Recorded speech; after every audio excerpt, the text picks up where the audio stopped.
Hey guys, this week's video journal is going to be on very, very delicately and politely stating my opinions just on controversial information and how people handle controversial information. So that's what I'm going to do a theme this week again, just because I feel like there's a lot of things going on all over, and our new way of handling activism and everything. Some people have been given too big of a platform to be handling controversial opinions, in my opinion. All of this is my opinion, and I'm not saying it's right, and I'm not forcing any opinion down anyone's throat. Okay, so I don't want anyone to take offense to anything I'm saying. I'm going to be dealing with each topic really delicately and politely and just kind of voicing an opinion for people who want to hear it. So if you don't want to hear, if I start talking about a topic you don't want to hear, then just feel free to skip through that one if you want to keep watching and see the other opinions, Sorry, I'm really moisturizing my face. I just took a shower, obviously. Much needed. So anyway, I had this thought in the shower, which is why we are here right now. So the first one I want to talk about is political activism. We've had a lot of that currently with our situation with all of the truckers and everything. And I'm not voicing an opinion on where I stand because that's not what I care about. My care isn't where people stand, it's how they deal with where they stand. I don't know why I can't stop moisturizing. So my thing is, with all controversial opinions, there's two sides, right? Honestly, there's kind of three sides. And I fit in that third additional side. I'm never heavy right, I'm never heavy left. I'm somewhere in the middle that sees both sides, understands the situation, but I do typically lean towards one side. Everyone does, it's inevitable. You're gonna pick one if you had to, right? Even if it's the hardest decision you've made in your life, you have to make a decision sometimes. So basically what I wanna say about political activism is people need to know deep into both sides before going heavy right or heavy left. It's extremists that I have a slight issue with, only because extremists typically, not always, but they typically only hear the things that they want to hear that support their current opinion. So if I came in, for example, with the truckers, obviously we have a lot of things going on. If you're very pro-truckers, if you're very against the truckers, I'm okay with your opinion. Just make sure you're educated on both sides. Okay? So if you're like, I hate the truckers, I hate what they're doing, they're polluting the air, they're causing blocks all over, they're stressing me out, I get that. I support that. Don't worry, I'm not here to say, you guys suck. No. Not at all. I just want you to also know the good parts of it, because I've heard good and bad things. I've heard pros and cons. I've heard good causes and bad causes. I've heard good people and bad people. Every situation has all of this. So I just want to make sure extremists specifically are very educated on both sides before vocalizing their very left or right side opinion. Freedom of speech, you're allowed to do that. Don't get me wrong. It just kind of sucks because a lot of extremists post things like, unfollow me off all socials if you're on this side. But I'm friends with people who are on different sides. That doesn't affect me. Whether you support the truckers or don't support the truckers, am I going to agree with you? Maybe not. But I don't hate people for doing that. So when people post that, it's kind of your job. No offense to people who post that. Again, I'm not judging you. You don't need to unfollow me off socials. Actually, please keep following me. But it's your job. If you don't like what you're seeing and you don't like those people, that's your job to unfollow, not theirs. They could be just harmlessly sitting here why do I need to unfollow you? That's kind of sad. I don't know. And I lots of people who are close to me have different opinions from me, and that's totally okay. It doesn't make me like them any less. I still respect their opinion. I still listen to them. I think that's the biggest thing, is also a lot of, again, and I'm generalizing based off my experience with extremists. But a lot of extremists do not hear the opinions of others because they're too busy clouding their mind with like their opinions on their side. You know what I mean? So, that's just like my small opinion, and most of that is based off of extremists. Whether you're super pro, like, I support Black Lives Matter, don't get me wrong, my brother is half black, like, I support that full-heartedly. He's like had issues before because he's black. But if you're like super gung-ho, shoving everything down everyone's throat and getting mad if they're not on your side, that's where there starts to get to be a little bit of issues. I support that. Equality in all causes, anti-racism, anti-everything. Like, if you know me, you know I am a very, very equality. Like, I fight for equality and equity, no matter what. So I'm not saying that I don't support that. I definitely do. I'm just saying that extremists of all kinds can be very dangerous, whether it's a good cause or a bad cause. And people take advantage of that, and people get more angry. The people who are against those positive extremists are going to be more against them just because they're fighting. You know what I mean? Like, trying to be more chill. That's a terrible word to use in this situation, but more chill and more understanding and just listening sometimes can go a really long way. I can get along with anyone. It doesn't matter to me if you're super political or not. Like, I'm not super political, I admit that. I just don't get too involved in that stuff. So a lot of the times I don't voice opinions. And I'm never going to voice opinion. I'm never going to send a post unless it's educational and unless I know what the heck I'm talking about. Like, another example, like, I know that I sucked at history and I don't know much about Palestine and Israel. So I would never voice an opinion on that because I know how far back that goes into history, and I don't have time to educate myself on all of that. But my opinion is super irrelevant because I don't know all of that information. So for me to randomly pick a side, like, who am I to pick a side? I don't have time to educate myself the way I would need to. You know what I mean? So that's just my first controversial opinion. But stay tuned for others because I know I already have others lined up. I just don't want to talk about them yet. But see you in the next clip. Hey guys, I lied to you. I wanted to come on while this one's still fresh in my mind.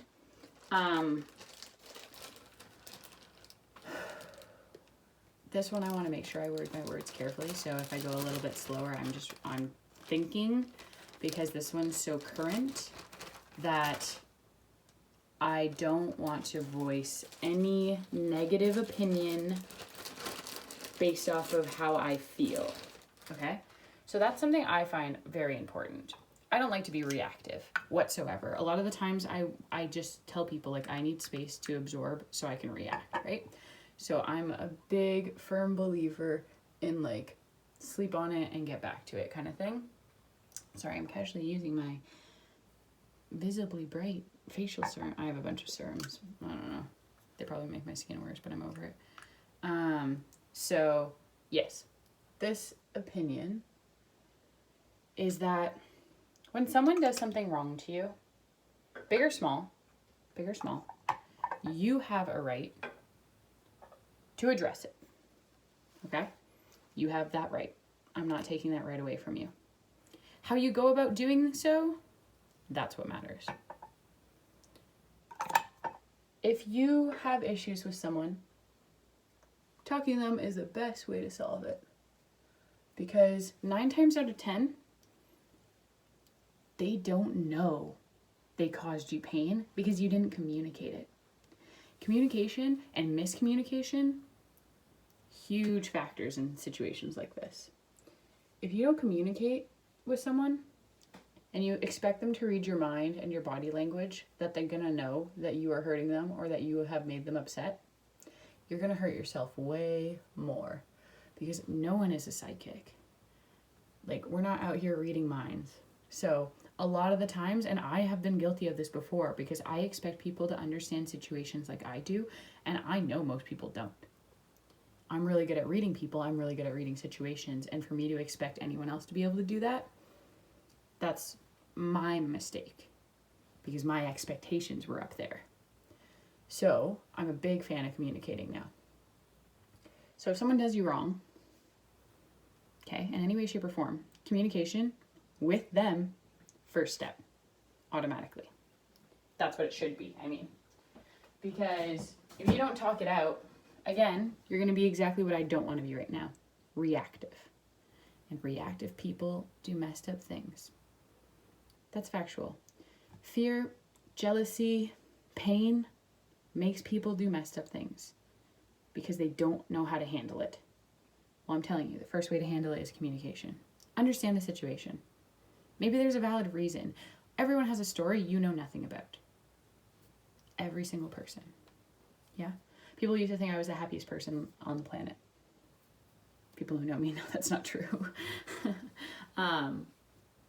Everyone has a story you know nothing about, so.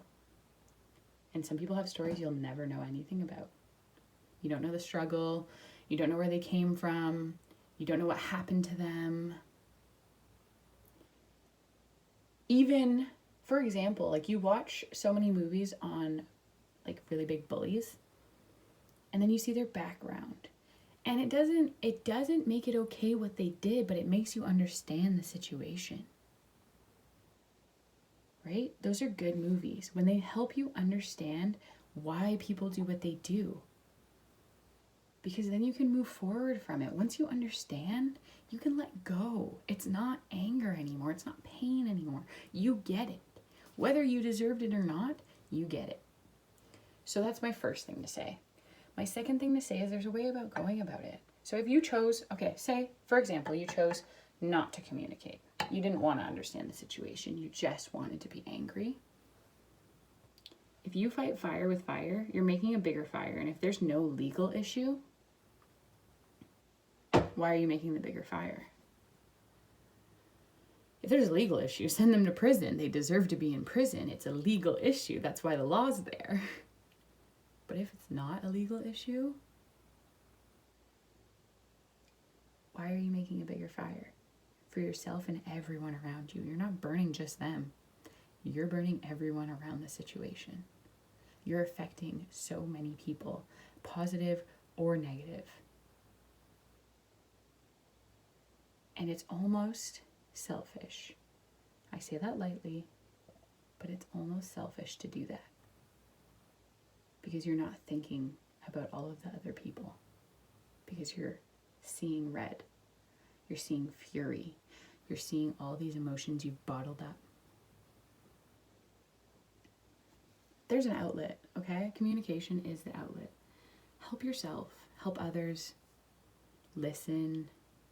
Ask questions. Understand the situation. It's just really hard for people not to be reactive. And I know that. And I forgive everyone for doing it because I get it. But everyone will be better off and happier if they just breathe. Take a second. Figure out the best way to do it. Because blasting someone all over social media and using your platform, in my honest opinion, is not the way to go about it. Now, say you did communicate with someone and they gave you nothing and they were like, I'm the best, I'm whatever. They gave you terrible responses. You didn't understand the situation. You still don't know why they did what they did. Okay, I understand then as you expose them. But if you didn't give them that opportunity, why are you ruining their lives? Why are you risking that you could ruin their lives? That's just like controversial information. I just don't see fun in ruining anyone's life. So unless you want that to happen to you, why would you do it to someone else? Of course, again, not if it's a legal matter. If you went and killed someone, I'm not going to be like, hey, let me understand. Go to prison. Then maybe I'll understand. Yeah, I'll ask you then when you're behind bars and I'm not worried you're going to kill me. That is a legal issue, okay? But a lot of activism, not necessarily the most legal issue as it is an opinion. And an opinion that can be voiced in an appropriate way. in my opinion. So that's all I really wanted to say for this one. Stay tuned for more. Hi guys, back at it again. Sorry, I'm so lazy, so I'm laying in bed, but it's fine. I do have another topic to discuss with you friends. It was actually something that I had a really good conversation with someone yesterday.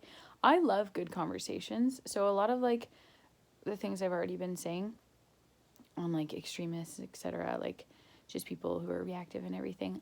My favorite is to be able to have a solid conversation with someone, and it's a conversation. No one's yelling, no one's shoving their opinion down anyone's throat, no one, like, differing views, for sure. Everyone has different opinions and differing views. But I love to be able to have just like a genuine conversation with someone so I can understand their opinion and they can understand mine, and we can both learn from it and maybe even just shape or mold our opinions slightly, you know? So those conversations make me really happy. And I had one of those yesterday on the mask mandate in Ontario, just because obviously Ontario is out here still kicking it with our strictness, which is like, it's getting a little bit old, but it's okay. But like we were just talking about the fact that like so many other places are so open, and like other places even like you can go in places without masks, like you can do that. And I started to think about when I was listening to her, because she's very like, she's not an anti-vaxxer, but like she wants the science behind it, right? So she wants to understand the situation kind of thing before, and like she has children and she doesn't want to put that stuff in her children if she doesn't need to. And people are going around calling her selfish because she's not immunizing her little children. Like these are little kids. And like that's bananas to me. Just because it's like the way she was describing it was how people are calling, she got herself immunized to protect others, whether she believed in it or not, to protect others and make others happy and make sure that she wasn't infesting like others with it. She got the immunization. She's double vaxxed, booster, whatever, all of that. Yeah. So she did her part. People are now calling her selfish because she doesn't want to get her little children vaccinated because she doesn't want to put that in their bodies. I don't find that selfish at all, for one. She's also a very good human. So I find the people calling her selfish because we make a lot of decisions here. So in my opinion on this, most of the time I haven't been voicing my opinion, and it's a very loose interpretation of my opinion, but the flu's killing more people right now than corona.